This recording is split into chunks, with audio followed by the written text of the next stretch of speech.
Welcome back to another episode of Sailing Embla, right here from Hordaland. We have actually changed parts of Norway. Now, Elizabeth is on Fenderduri behind me here. Now we have just left Odda behind us here, and we have to go all of the way out of the fjord. It's a couple of days. This boat only does about 5 knots, you know, with the engine, and I would not recommend sailing in this type of fjord when you have these mountains here, really high mountains, and quite a narrow fjord, I would say. And the reason for that is that we tried. It didn't really work.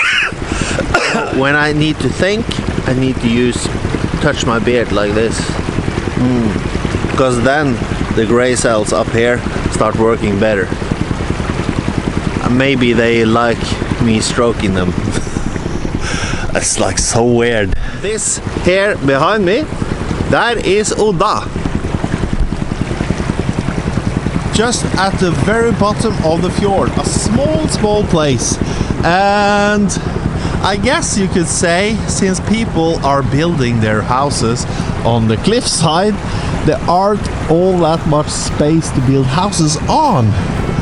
And I understand why, when you are surrounded by mountains like this.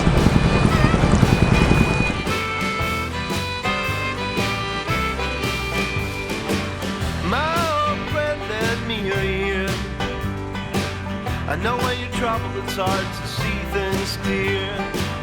I also know when I'm feeling down, it's good to have some friends to help you turn things around.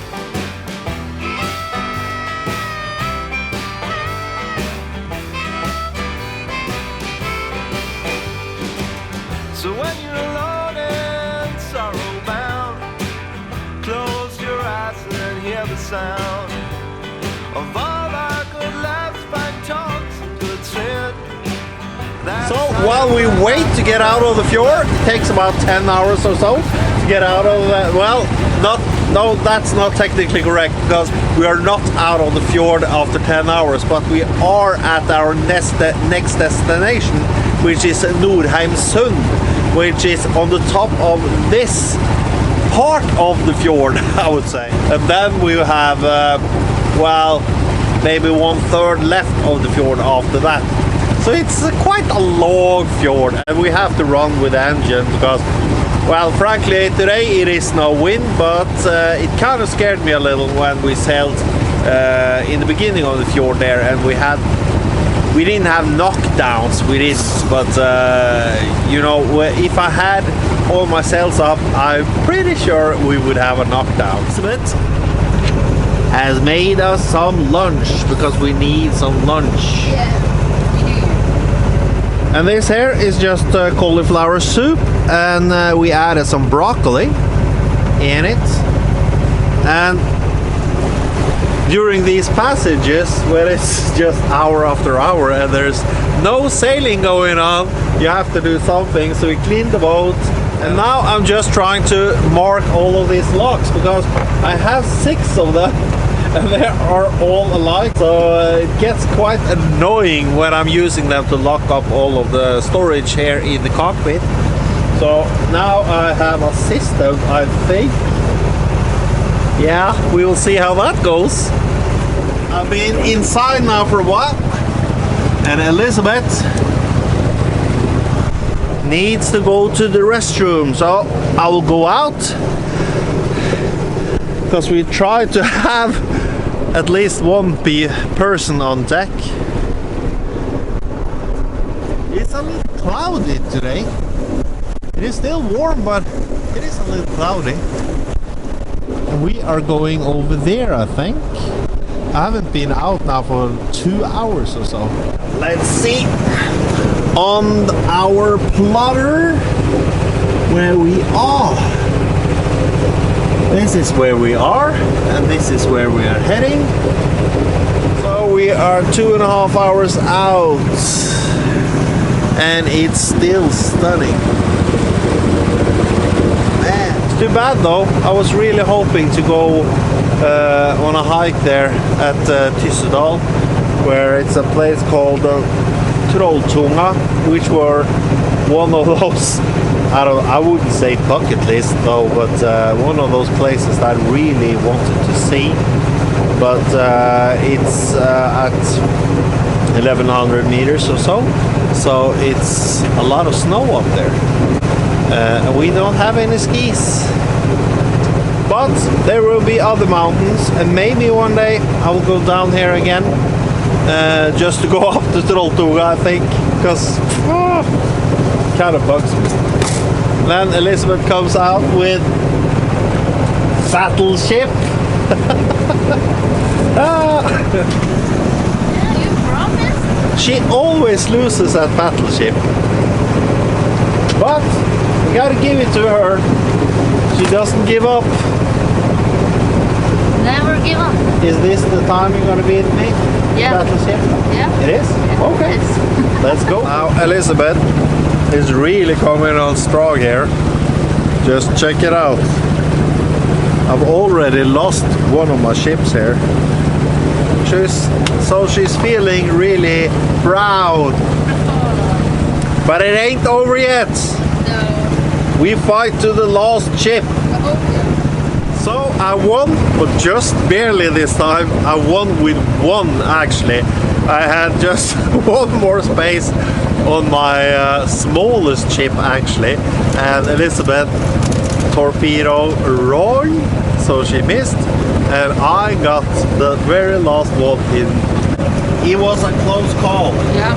Yeah. Are you happy? No. She'll get me next time.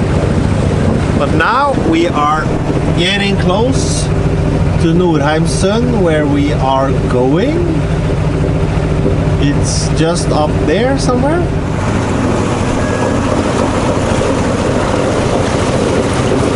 We are in the inlet to Nordheimsund, and it looked really weird because it didn't look like it was a straight up there at all. But when we got a little further, it seems like it is opening up a little, like you see down there. We are going in there towards the, I don't know if you can see the church roof over there.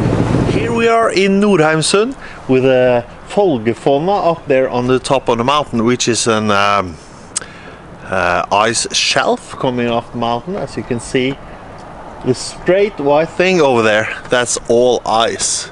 We checked in yesterday, and this here is the guest dock. Kind of cool with a house on top of it.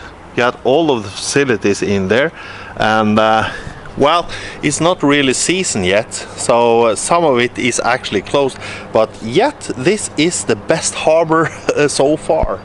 Mainly I think it's because you don't feel like they want to skin you alive.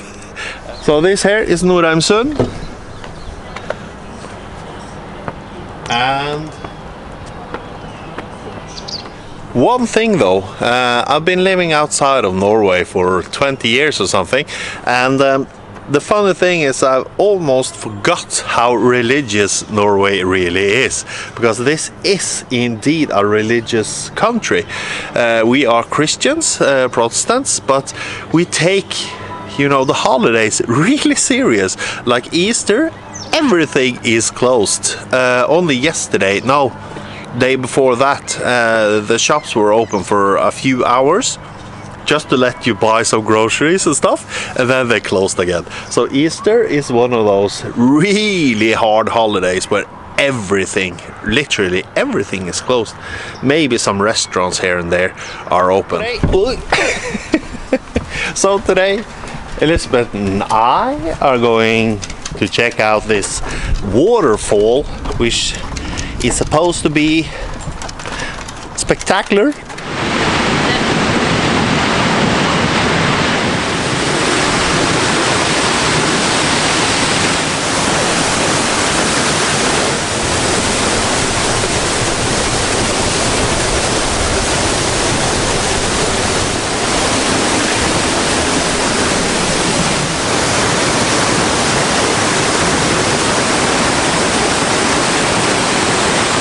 I think I need to get in my boxers, take a shower again.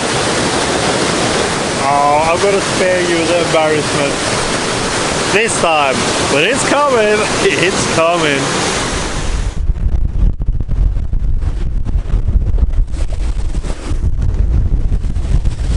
It's about 30 knots now, in the wrong direction. We have the sail out, we are still running the engine, but I let go of a little sail of the general just to balance the boat a little better. But as the wind increases to about, what was it, 34 knots of wind or something, and we are still in the shallows, so the waves are not really great at the moment. And I don't really know how it's going to be further down the fjord. So this is the direction of wind you do not want in the fjords. Well, not in this fjord anyway. Now we are closing into 35, 36. Maybe we should go back. Yeah. I don't like it. I'm afraid that we will be blown on shore because it's so narrow to shore everywhere. So we don't really have any space to move. I think we need to go back and wait for calmer weather. There's no nothing about it.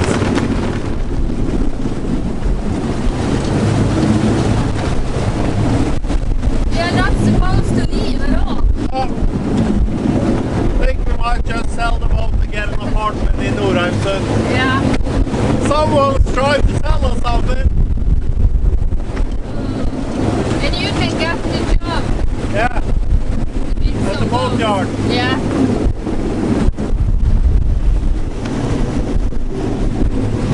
Shabby, går det bra? Shabby, you don't like it. Poor Shabby. She does not like it at all. No, she's shaking. Now we're heading back to the dock, and it's such a... Well, it's not a problem when the winds are here, but with these conditions, it's like, I wouldn't say threading a needle because it's bigger than that, but it has some issues because you need to go around a couple of islands, and they're kind of in the way at the moment.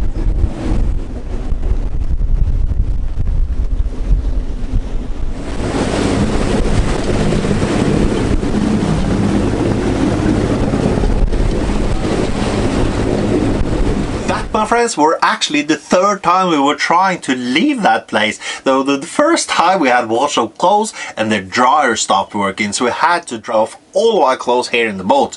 But we didn't really mind as much because the weather was beautiful and they had this hotel nearby, a beautiful hotel, which was built in 1857, and I think their dining hall must have been original or something. It was beautiful in there and we were dying to try it out. Now the food was actually quite tasty as well, but it was the environment I went for. Now the second day we went out there, we left the dock and we went out there, and then I got a rope in the propeller. Now luckily for me it was no wind at all that day, so I had to jump in the dinghy and I would tow the boat back to the dock with the dinghy. I rowed in there. Now it turns out that it was my fault. It was one of the ropes from the dinghy that had been caught in the propeller, so we had to dive down and cut us loose again.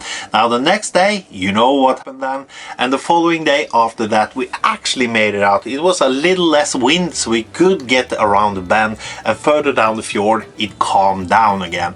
So we made it out of there safe and sound, and I think that is pretty much what we have time for this episode. So you guys subscribe for more videos, and you, my friends, take care, and I will see you there. Now my hand is not long enough to reach the camera, so I will just do this and